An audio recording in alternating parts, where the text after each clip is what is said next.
Hi there, how's it going?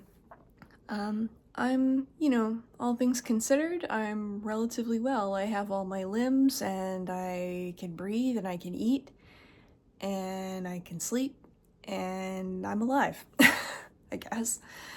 So, relatively speaking, uh, I just thought I would make this because I just made another video and I thought, oh, that's something I should probably discuss a little bit on its own, so here I am.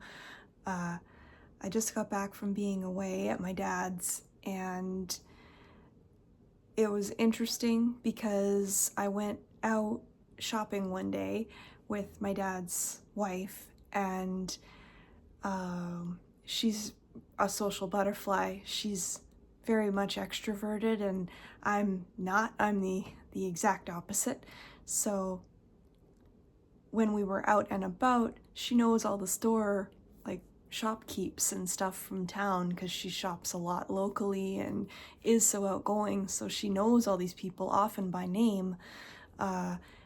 Anyway, we happened to be in a store and she asked about the owner, I think, of the store to the clerk who was there, and the person helping us said, oh, well, that unfortunately she's been very ill, and my dad's wife said, yeah, I heard she'd been ill, like what's going on? Are things okay or what? And this lady said, no, she's passed away.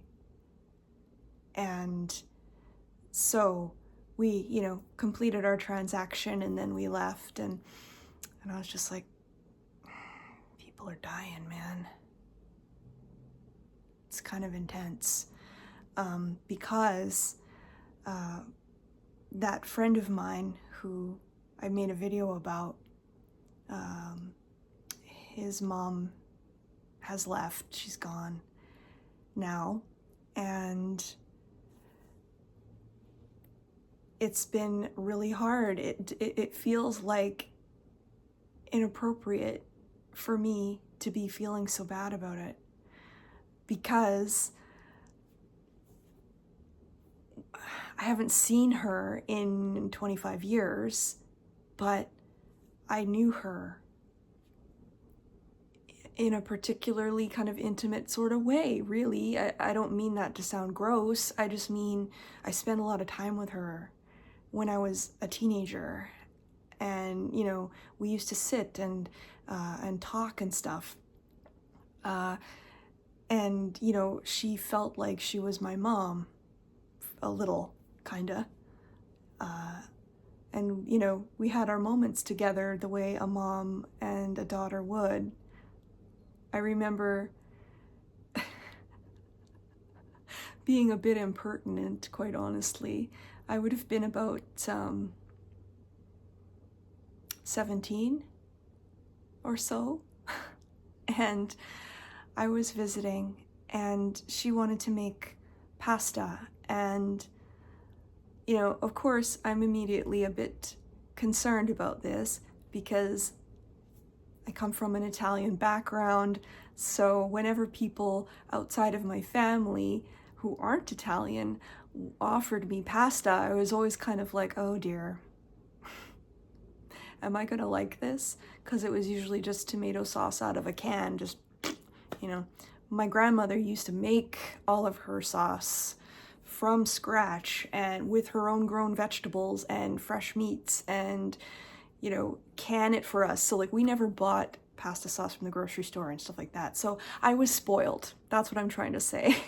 Very long-winded, but I was spoiled with that stuff. Anyway, I remember my friend's mom she put on a pot of water on the stove to boil for the spaghetti that she wanted to do. And the thing of it was, I'd made many a pot of pasta in my day at that point already.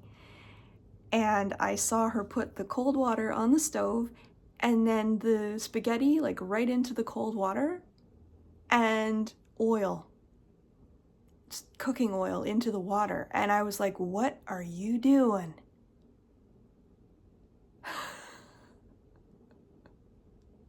I laugh to myself now because I was so young, so it didn't occur to me to just let her do it her way. Come on now. Instead, I was a smart ass and I was like, "What are you doing? That's not how you cook pasta. Come on now." And she's like, "That's how I cook pasta." And I was like, "It's wrong."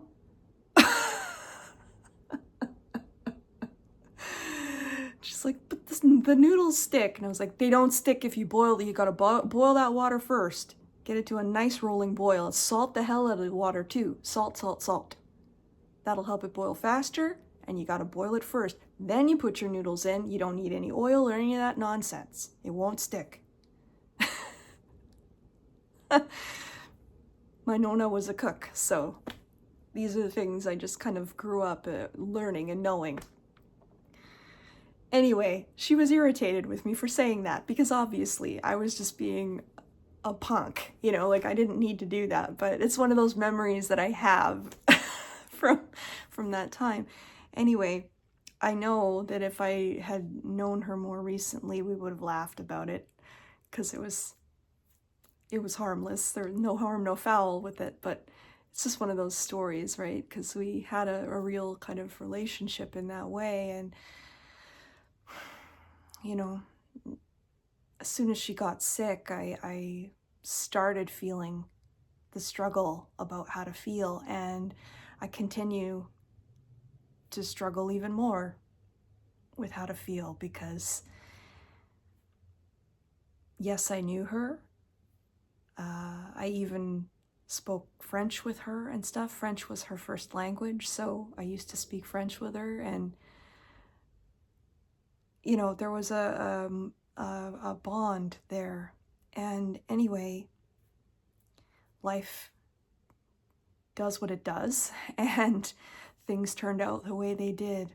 And therefore, finding out that she, you know, she was so ill that she decided that her quality of life was no longer appropriate. You know, here in Canada, we do have the right for medical assisted death, so, you know, she opted for that, and obviously you have to respect that choice. But it has been painful this past day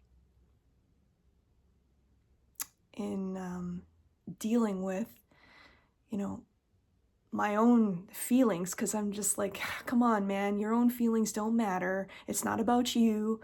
Uh, Stop feeling bad. But at the same time, I struggle to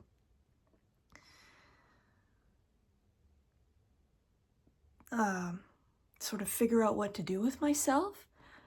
Since I've been back here in my own space, kind of by myself, living my normal life again, I've been somewhat aimless and not really sure what to do, because I know that this lady that I knew quite well and fully expected would be my mother-in-law one day is gone. And I can't make her a quilt or some cookies or something to make her a little more comfortable and happy, you know?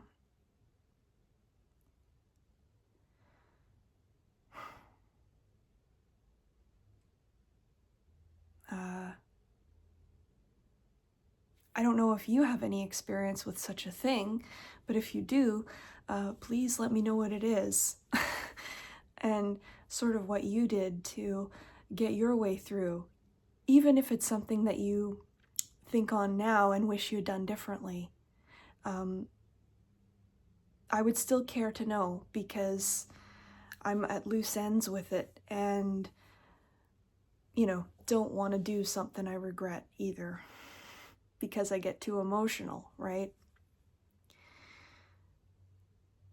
It's hard when there are certain folkways and mores that we have, that we want to follow to be socially appropriate, but not all life experience falls into those cookie cutter default settings that we have about stuff. So, I don't know. I guess that's sort of where I'm at these days. I'm home now from my little trip. I did take a little bit of video last night of the lake out back behind where my dad's place is, but it was nighttime, so you don't see the lake necessarily, but you see all the lights reflecting on the lake, and they're really pretty and twinkly. And that video, which I will splice in here, all right, editor me, put it in.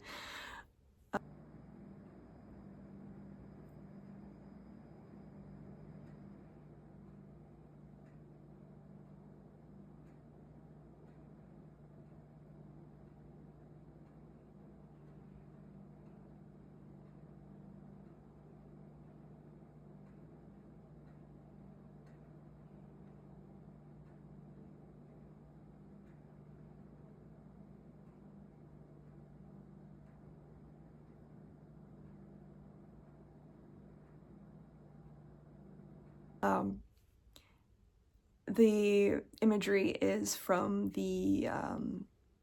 from, I think it's technically the South Okanagan down there, but it's BC.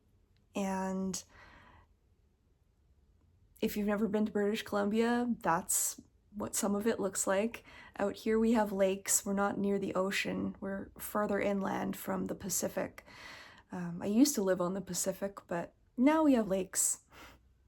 And it's very pretty, and it's lucky to live in a place like that, I must say. And even though I just got to visit, it was still nice to do. So, anyway, I'd like to hear any and all stories you might have, and I look forward to doing that.